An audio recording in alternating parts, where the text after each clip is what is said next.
Welcome. We're here to talk a little bit more about Alan Gewirth, and today we're going to be talking with Edward Spence. Edward is honorary associate in the Department of Philosophy at the University of Sydney and senior research fellow at the 4TU Center for Ethics and Technology in the Netherlands. He is a founder and director of the Philosophy Plays Project, whose aim is the communication of public philosophy through dramatic performance. Several of his plays have been performed at arts festivals. It's very nice to have you, Edward. And I have a question for you I wish you would address. Sure, Michael. Thank you. In your recent book, Stoic Philosophy and the Control of AI Technology, Caught in the Web, you claim on the basis of a reconstruction of Gewirth's notion of self-fulfillment that Gewirth's philosophy and its essential element is fundamentally a Stoic philosophy, and proceed to develop a neo-Stoic philosophy on the basis of a reconstruction of Gewirth's philosophy. Can you elaborate briefly why and how you reached this conclusion? Sure, I'd be happy to do so, Michael.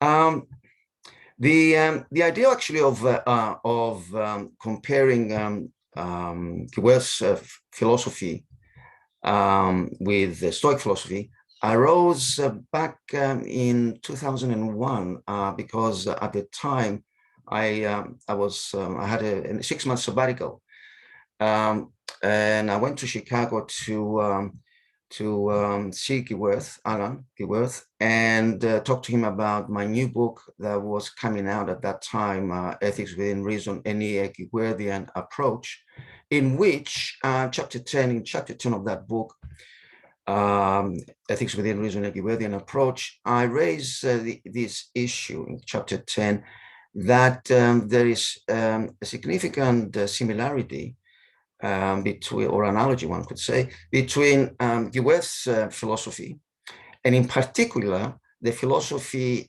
his philosophy in the book on self-fulfillment that came out in 1998, Princeton University Press. And I just wanted to talk to Alan Gewirth face to face about my idea. I have to say, at the time, he was intrigued but not surprised. As you know, that Gewirth was more related himself, at least to some extent, with Aristotle, but I don't think he mentioned the Stoics at all in all his writings that I've read, except that I just by reading Gewirth with the background of Stoic philosophy, I came to realize there's a lot of substantial similarities between the key principles of Stoic philosophy and the key principles that Gewirth uses in all his books, starting with reason and morality, with human rights, the principle of genetic consistency, reason that we have prima facie rights to freedom and well-being, and then in self-fulfillment, his notion of self-fulfillment is very strikingly similar to the notion of eudaimonia in Stoic philosophy. And I can say something more about that. I identified, when I was doing this close comparison analysis between what the Stoics said about these key principles in their philosophy, starting with what is the final goal of our lives, which is, according to the Stoics, the philosophy as a way of life should provide us with the method of obtaining eudaimonia, happiness. And Gewirth says something similar in that in self-fulfillment he says that what is the aim, the final aim of life is to attain happiness. So this is a very close connection again. And another similar principle you can find both in Stoic philosophy and in Gewirth's philosophy is that another fundamental principle of the Stoics is life in accordance with nature. We should live our lives in accordance with nature. Though the idea, Stoic idea of nature is very different from that of Gewirth. And this is where the difference is. The difference is, and I think it's probably, this is a good point that Gewirth develops this other notion of nature, which in fact, I found out recently reading the Stoic philosophy of Panatheus, the philosopher, Greek philosopher who came from Rhodes, and then they spent time between Rome and Athens. We're talking about Middle Stoa, 2nd century BC. And Panatheus has a similar idea about nature, that he thinks it's more important to focus on the human nature, which Gewirth does, rather than cosmic nature, the overall nature that the Stoics refer to. And they also identify nature as divine. It's divine. You know, we all part of this nature, which is very divine. And because of that, we are in a way partly divine ourselves. For Gewirth, as we know, for him, nature is the natural, it's based on the natural rights, freedom and well-being that we have on our purposive agency. So the nature that Gewirth talks, human nature, is based on his notion of purposiveness, that we all have purposes that we want to fulfill. And in his argument for the principle of generic consistency, the PGC, he refers to those principles initially as prudential rights, that we want others not to interfere with our purposes, so we can achieve our goals, our own individual goals. These are prudential rights. They become human rights, universal rights generally, is in the second part of the principle of generic consistency, where Gewirth points out that we only have these rights of freedom and well-being merely because we have this natural purposive agency that we all have in common. Is the one thing that we have in common with everyone else is this purposive agency. And because we have this in common, we cannot ascribe these rights to our own individual purposes, purposive agency, and deny them to others, because to do so, given that the only sole purpose for which we have these rights is that is our purposive agent that we all have in common. Because if we did ascribe them to ourselves and deny them to others, we involve ourselves in self-contradiction. It's a very powerful, I think powerful argument. And part of this when I wrote the book, Ethics Within Reason and Neo-Gewirthian Approach, is a defense of Gewirth's theory against various objections that we all know were put against this argument. And I thought those objections, and I still think at the time, these were not objections regarding justification, but motivation. Why should one be motivated to accept that theory? But this is not a question of justification. Another fundamental principle that Gewirth has in common with Stoic philosophy is reason, rationality. As we know, the Stoics were fundamentally rationalists. They thought that reason should guide all our actions. And Gewirth, of course, has the same. Rationality is a fundamental principle in Gewirth, and it's because on the basis of reason that he develops this notion of collective, universal rights that we all have in common, because we're rational, purposive agents, and for that we have these rights. Another, of course, principle that Gewirth has in common with the Stoics, and he advances that far more in detail in Self-Fulfillment than in his other works, is the notion of virtue. Gewirth has definitely a notion of virtue. Some people might think that his rational ethics are not similar to virtue ethics, but his rationalist ethics are, in a way, significantly in self-fulfillment, having a strong element of virtue. And he connects that, as the Stoics do, to happiness or well-being. Stoics connect that to eudaimonia. And for Gewirth, as much as for the Stoics, again, this is significant, his notion of virtue is not merely a prudential, instrumental virtue is not merely instrumental for enabling us to attain happiness or eudaimonia or well-being. It's in Gewirth, just as in the Stoics, it is a constitutive virtue. Namely, it's not merely just for us to use virtues to achieve eudaimonia. That is, in a sense, yes, that's what it does. It's an enabling disposition.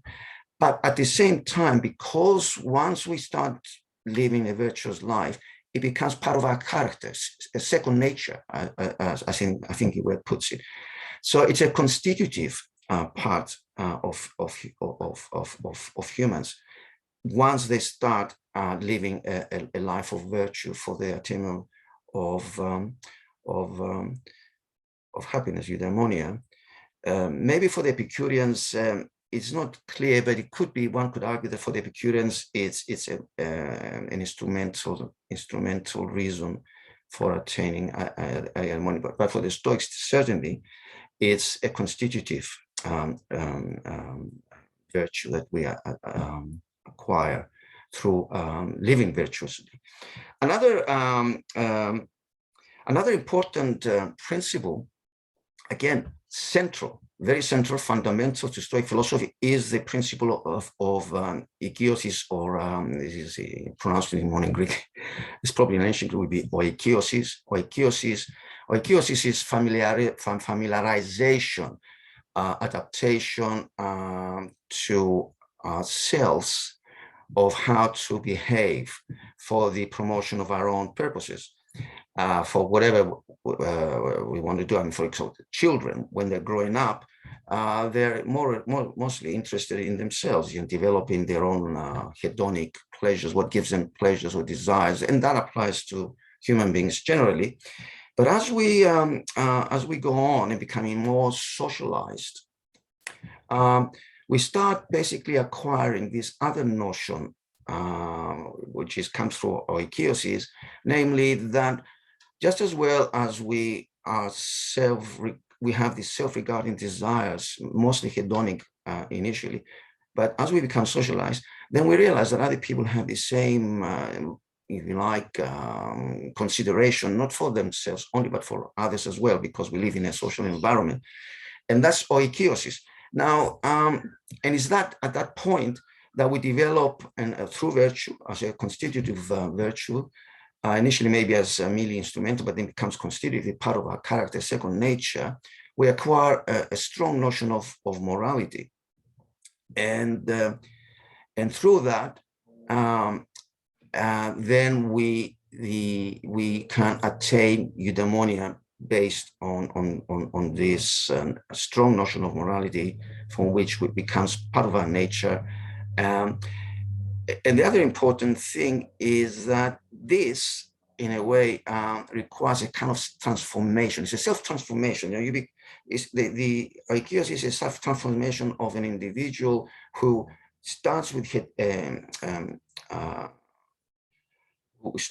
hedonic desires and pleasures and motivations, and gradually becomes more socialized and acquires this higher way of living through virtues and morality. And that is what the Stoics talk about, this self-transformation that takes place in that process. That also, if you think about it, it's evident in Gewirth, because oikiosis in Gewirth, maybe he doesn't use the word oikiosis, but when you look at it, it's very similar, because in the principle of generic consistency, there are two elements, there are two parts, as I was mentioning earlier. Namely, the first part is that people realize that they have these purposes that they want to fulfill, and they're motivated to do so. But this is a self-regarding motivation. And so they realize that in order to, if they're prudent, they would use, they would expect not other people to interfere with their purpose, or whatever it happened to be. They then move to the second stage in Gewirth's argument, where they realize that they're rational, namely that they only have these rights, purposive a positive rights to freedom and well-being, only because we all share this nature, purposive nature, we all have in common, and therefore we can't ascribe them to ourselves and deny them to others on pain of self-contradiction. That's basic. So this, again, you can see an argument of vacuousness there, where you move from hedonic desires and pleasures, self-regarding, to other regarding duties to others. This is evident in Gewirth's argument as I just described it. And of course, in Gewirth's book, The Community of Rights, very important book, following Reason and Morality, it was published in 1996, yes, I think, and Chicago University Press. In the Community of Rights, Gewirth develops a very intricate theory of rights, which has two elements. One is we have negative rights. Negative rights is that others should not interfere with our rights, should not violate our rights, right? So it's a negative right. We have those rights, and other people should not harm us through violation of those rights. Then the second part is that not only we have negative rights to be protected from the harm of others, we also have positive rights, namely, if someone whose rights are being violated and through no fault of theirs cannot have the power or the means to protect those rights themselves, we have a duty, sort of a collective duty, to help those others protect their rights. So this is a positive thing that we need to. For example, I mean, like a simple example is that you see somebody, you're an excellent swimmer, you're very fit, you're very healthy. You happen to be passing by on a beach and you see somebody drowning because they've never swum before, and you know that you can just they're not, you know, it's not beyond your powers and abilities to help them, and not without endangering your own life because you're an excellent swimmer. So the positive right is this, the drowning person has, is that you go to their aid and help them not drown. So that's an example. And I think this is a very interesting point, because there are people, I mean, I remember, Michael, when you organized this conference on Gewirth, it was the first time I met Gewirth face to face. I came to your conference. And there were people that I remember, one particular person, he was a member of a center in the United States. And he thought, in conversation with me later, he thought Gewirth's negative rights are fantastic. He agreed, but he didn't like his notion of positive rights because they, you know, it sort of imposes a duty on us to go and help others when we probably don't have to. So again, you can see in the Community of Rights that Gewirth has got a very developed theory of rights, which brings me now to maybe to the second point I wanted to mention. Why is, if I'm right, then Gewirth's what I call neo-Stoic theory. I mean, Gewirth, as I mentioned when I went visiting in Chicago, he had no idea I was, you know, that he ascribed this to him, but he wasn't unhappy about it. I mean, he'd say, no. He was, as I said, maybe I would like to think pleasantly surprised, intrigued.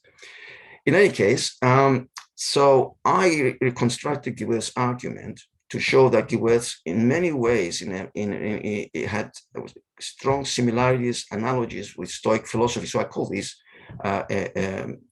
a neo-Stoic philosophy based on a reconstruction of Gewirth's philosophy, mainly from the book on self-fulfillment, but also when you look at it, because self-fulfillment connects with his first book, Reason and Morality, and then with the Community of Rights. They're all interrelated. So I think what is advantageous for this neo-Stoic philosophy that I'm ascribing based on Gewirth's philosophy is that it has an element of human rights. Now, we know, and I think I'm not mistaken in saying that the Stoics did not have a theory of rights. Well, not as we understand it today, of human rights. The human rights, in United States, for instance, United Nations. And so they did not have a fully developed theory of human rights, and there's nothing in their writing to suggest that. There is implications, of course, that the Stoics talk about you mustn't harm others, you must love others, and the cosmopolitan theory that they have, we are all citizens of the world, and therefore we are connected through nature, because nature is divine and we are part of nature, and that we are all partly divine. They have that, but it's not an expounded or a fully developed theory of human rights that Gewirth has. So I think, given now we live in a time where our rights are systematically being abused, and by the big tech companies, and by big tech companies, I mean Facebook, Google, Amazon, and our privacy. We live in an age of surveillance where these big companies, and there have been many examples and theories working, especially in the Netherlands, have talked about this. I mean, no one denies that there have been fundamental abuses of our, maybe don't say rights, but abuses of users, privacy, and the impact it has on our well-being. In fact, the reason I wrote that book, Stoic Philosophy and the Control Problem of AI Technology, is to show the abuses and why this is fundamentally morally wrong. Yet at the time, and now as well, we don't use the language of human rights to apply to the internet. With the internet, by and large, if I'm not mistaken, is unregulated, isn't it? It's I mean, these big tech companies, because of their power of money, they basically do everything they want to for their own self-interest in making more money, because more people use their platforms, the more money they make. And privacy, and I would even say now, in a second, our own autonomy, because this is what I call the meta control problem of technology. It's not only that our rights, moral rights to privacy, autonomy, are undermined. In fact, in the book, I mentioned Stoic Philosophy and the Control Problem of AI Technology. I mentioned the assault on human dignity by these big tech companies, and what I meant by that is not that they've undermined privacy and other, deception. For example, in 2016, Facebook, Cambridge Analytica, there was a clear case of abuse of the users' rights. They were deceived of the purpose for which they were asked to give this information to Facebook. Google, the same, they abuse rights to privacy. There have been many examples of that, and they've been fined millions, billions of dollars in some cases, but yet they continue. Why? Well, one reason is because they can, and two, because the internet is unregulated. And what I want to suggest, that it's time that we have used this model of neo-Stoic philosophy that I've developed to introduce a charter of human rights on the internet. So I call that the internet of human rights. And I say, why not? Because if we had a charter of human rights for the internet, maybe these big tech companies would take notice that what they're doing is not only that they abuse a few, they privacy a few or use not a few users, millions of users around the world, but this is also a violation of human rights. And I think they would take it a bit more seriously if we did that, a charter of human rights. So instead of having just the Internet of Things, we'll have the Internet of Rights, to signal that these abuses of rights, it's abuses by the big tech companies, is a violation of our rights, and that I think sends a strong message. Yes. Yes. Yes, it'd be a nice complement with the community rights of Gewirth and the internet rights. I could see them right next to each other on my bookshelf. That'd be very, very, very, very nice and interacting. This is a wonderful conversation. I've been very appreciative of your ideas here, and the new neo-Stoic interpretation of Gewirth, I think, will help everybody as they reopen and rethink about Alan's PGC and self-fulfillment ideas. Thank you so much, Edward. I really appreciate it. Thank you very much, Michael, for the invitation. I am very grateful for that, and it's good to see you again. Nice to see you too. Take care. You too. Bye-bye. Bye.